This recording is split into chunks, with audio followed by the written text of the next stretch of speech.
আলাইকুম। আপনারা জানেন যে আজকে সারা বাংলাদেশে কর্মচারীদের পূর্ণ কর্মবিরতি চলছে। কারণ হচ্ছে যে বাংলাদেশে কর্মচারীদের এমপিওভুক্ত কর্মচারীদেরকে বাদ দিয়ে শুধু শিক্ষকদের ভাতা বাড়ানো হয়েছে। তো আমরা এ কারণে বাংলাদেশের সকল কর্মচারীরা ঐক্যজোট হয়ে আজকে পূর্ণ কর্মদিবস পালন করতেছি। তো সরকারের এই জিনিসটা ভাবা উচিত, কর্মচারীরা খুব সামান্য বেতন পায়। তো আমরা ৮,২৫০ টাকা বেসিক দিয়ে আমরা আমাদের 50% উৎসব ভাতা হচ্ছে ৪১২৫ টাকা। তো ৪১২৫ টাকা দিয়ে আমরা কি করব? আমরা এখানে না দিতে পারবো গরুর শেয়ার, না পারবো আপনার একটা ছাগল কিনতে গেলে আপনার সেখানে পড়তেছে ১২ থেকে ১৩,০০০ টাকা।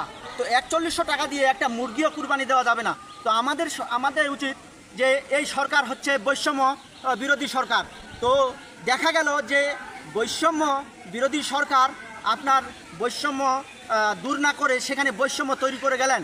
তো আজকে ২৯/৫/২০২৫ তারিখ আমাদের যে এমপিওভুক্ত তৃতীয় চতুর্থ শ্রেণী কর্মচারীদের সংগঠনের ডাকে যে আমাদের কর্মবিরতি চলছে। তো আমাদের কর্মবিরতি চলবে। তো সরকারের উচিত যে আমাদেরকে এই তাদের যে বাড়ানো হয়েছে ভাতাটা, আমাদেরও সেই ভাতাটা বাড়ানো উচিত।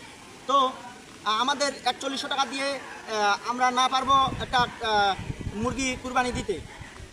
আসসালামু আলাইকুম। আমি মনে করি আমাদের তৃতীয় চতুর্থ কর্মচারীদেরকে কোনো ভবিষ্যৎ কেউ দেখতে পারে না, আমাদের কথা কেউ শুনতেই পারে না।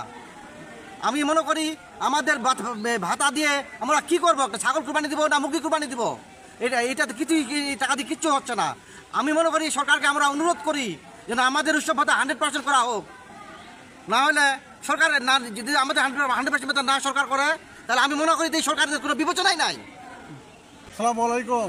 আমি মনে করি এই সরকারকে অনুরোধ করতেছি যেন আমাদের তৃতীয় চতুর্থ কর্মচারীদের বেতন 100% করা হোক।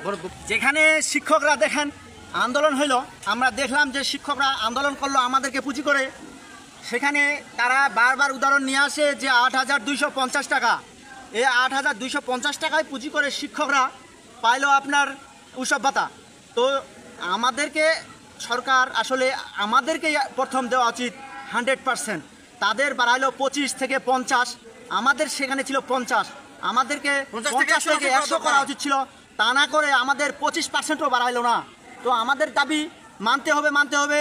তা না হলে আমরা সারা বাংলাদেশের সকল শিক্ষক কর্মচারীরা আমরা পূর্ণ কর্মদিবস পালন করব।